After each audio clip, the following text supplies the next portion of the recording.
Saint Teresa চাৰ্চত যোৱা 15 তাৰিখৰ নিশা যি এটা অগ্নিকাণ্ড কাৰ্যসূচী হ'ল, ইয়াত আমি সকলো দুখ প্ৰকাশ কৰিছোঁ আৰু আমি সকলো প্ৰভুৰ ওচৰত ক্ষমা বিচাৰিছোঁ যে এই দুখিত ঘটনা আমাৰ মাজত হ'বলৈ পালে।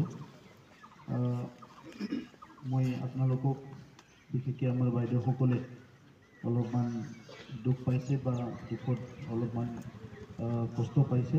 মই আপোনালোকক অনুৰোধ কৰিছোঁ যে এই দুখত আমি সকলো আপোনালোকৰ সমভাগী হ'বলৈ আহিছোঁ একেলগে। গতিকে আপোনালোকে খুব নাৰ্ভাছ এটা ফিল কৰিব নালাগে। এইটো এটা ইনচিডেণ্ট হয়। তো এনেকুৱা ঘটনাবিলাকে কোনো কাকো সুধি পেলাই নহয় বা কোনোবা জানি পেলাই নহয়, এনেকুৱা ঘটনাবিলাক মাজে মাজে হয়।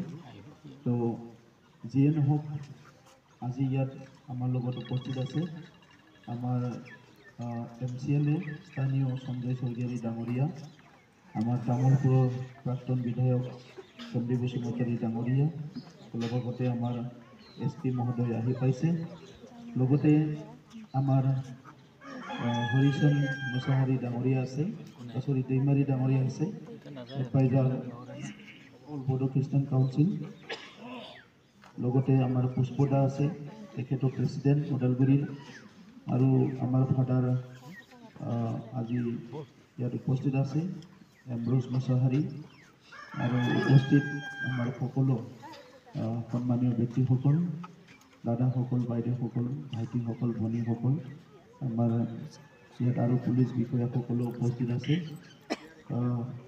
মই সিদিনা নেক্সট দিনা মৰ্ণিং যেতিয়া গম পাইছোঁ, আমাৰ SP ডাঙৰীয়াৰ লগত কথা পাতিছোঁ আৰু SP ডাঙৰীয়াই ইয়াৰ ওপৰত খুব চিৰিয়াছলি ইয়াৰ যিটো ইনভেষ্টিগেশ্যন সেইটো চলাই আছে।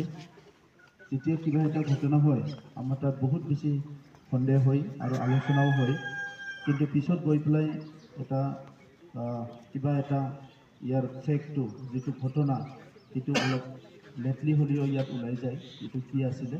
সেইকাৰণে অলপ আগতে আমাৰ দাদাই কোৱাৰ নিচিনা আমি ধৈৰ্য ধৰিব লাগিব আৰু আইনটো আমি আইনক নিজৰ লাইনত কাম কৰিবলৈ দিব লাগিব। আমি সকলো জানো ইয়াতে কোনো ইয়াত বেলেগ চিন্তা কৰা নাই। খালি এনেকুৱা ঘটনাবিলাক আমাক কেতিয়াবা মৰ্মাহত কৰে, ছাৰপ্ৰাইজ হয়, এই ঘটনাটো কিয় হ'ব পালে। তো যেতিয়া কোনোবা এটা মানুহে ভুল কাম কৰে, সি চাই চিন্তি নকৰে, তাৰ ব্ৰেইনটো কাম নকৰা হৈ যায়। যদি কোনোবা মানুহ